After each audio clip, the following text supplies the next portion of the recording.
And shifting focus to the tragedy in the national capital, ladies and gentlemen, in the wake of the death of 3 UPSC aspirants who died because of flooding in a basement at a coaching center in Old Rajendra Nagar. Now protesting students met the Delhi L-G in the wake of this tragedy.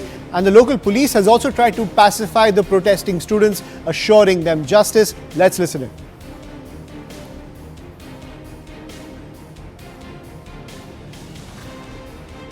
देखिए, यहाँ पे जो राजेंद्र नगर में students protest कर रहे हैं, हम उनसे रेगुलर बेसिस पे इंटरेक्ट करते रहते हैं।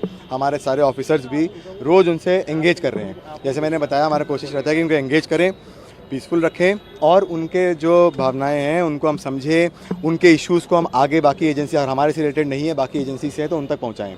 आज ऑनरेबल एलजी सर ने एक मीटिंग लेकर कुछ डेलीगेट्स को बुलाया था। वो डेलीगेट्स उस मीटिंग से वापस आए तो वो यहाँ पे जो स्टूडेंट्स मौजूद थे उनको उन्होंने ब्रीफ किया कि उस मीटिंग में क्या हुआ है। उनके साथ यहाँ पर मैं भी था और फिर फर्दर हमने भी उनको अपडेट दिया कि अभी तक क्या क्या प्रोग्रेस हुआ है अलग अलग मैटर्स में, इन्वेस्टिगेशन में, अदर थिंग्स में। And it was a good interaction. I hope they understand. I have requested them to think responsibly. And I'm joined by my colleague Anshul, who's been tracking all the developments in connection to this tragedy. Anshul, what can you tell us about the meeting between the students and the Delhi L-G, given the fact that the students have squarely blamed the MCD officials for negligence, which has led to the death of 3 UPSC aspirants? Well, today was a very crucial day. If you look at the entire protest that has started over the last 72 hours, this day was one of the most crucial days, as the students were actually assured that their demands will be looked into and that most of their demands will be fulfilled. There has been a lot of impact on the students who were sitting on the protest. Firstly, a delegation of students went ahead and met with the Lieutenant Governor, where they had put forward their demands, and those demands were actually agreed by the Lieutenant Governor, and assurances were given from his side. And in fact, the interaction that happened between the DCP, Central Delhi M. Harshavardhan, and the students at 9 p.m. in the night, that seemed to be very, very impactful, because now a group of students who were protesting now feel that since they have been assured by the topmost agencies, all the topmost officers in the country, in the state, they should actually listen to them and call off their protest for at least the next 15 to 21 days, as has been requested by both the Lieutenant Governor and the DCP as well. So both of them have requested the students to call their protest off for the next 15 to 21 days. And if at all post that they feel that action has not been taken, then the streets are always open for them to come back and raise their voice in front of the administration yet again. So yes, it remains to be seen if at all this newfound divide that has now happened amongst the protesters, how much of an impact will it have on the protest.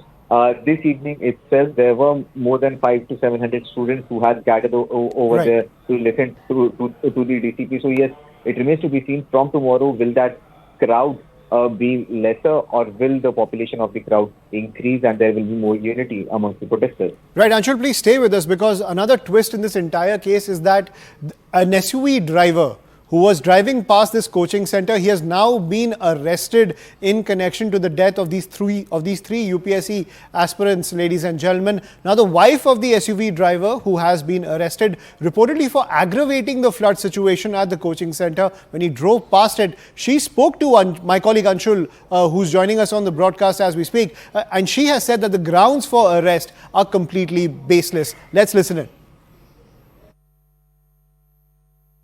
This is probably one of the most absurd cases that we have seen as media personnel as well. What happened? When did the police come over here, and what did the police tell you initially while they were arresting your husband? So on Sunday evening at about 5:30 or 6 p.m., the police came here, and they told my husband that they asked him about whether he was aware of the incident that had happened, and they said that his car was driving in front of the institute when the incident happened, and he would like to take him to the police station for questioning. And they did. Obviously, when the police shows up at your door, you do get worried, and they assured us that there will be no criminal liability. It is questioning. They asked him to go in the same car, and he said mostly you and your car will be back very soon after the questioning gets over. Within 20 minutes, my father-in-law gets a call from my husband saying that they are arresting him. All of us panicked. We went to the police station and we got to know, like for a long time we didn't know what's happening, what are the charges, and then we got to know that they're putting the gravest of all the charges. There are many charges, and gravest was 105, which is the erstwhile 304, which is non-bailable. And next day also our legal counsel made several requests to get the FIR copy, but each time the request was denied. And Anshul continues to be with us on the broadcast. Anshul, clearly, as you were pointing out as well, a very bizarre case.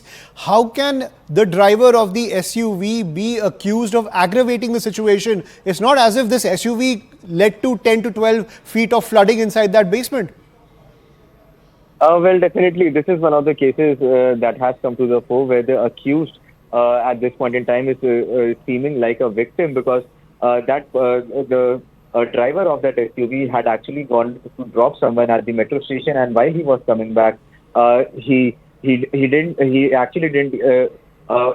actually not able to gauge the amount of water that had gathered over there. And as he started driving through the water, he realized that there is a lot of water, and in fact, the light brakes on his vehicle is also on. It's something that has been claimed by his wife as well, and also can be seen very clearly in that video that we have shown to our viewers as well. So definitely, the manner in which this arrest has been made, it has been challenged in front of the court today. The Tisazari court actually listened to the entire matter, and the order has been reserved, which will be given at 4 p.m. tomorrow regarding the bail of the person who was driving that SUV through that water. So it remains to be seen how will the court take this forward, but definitely the manner in which this entire incident has happened has shocked many across the country. In fact, the entire family was also very shocked about the manner in which the police has actually gone ahead with this entire matter.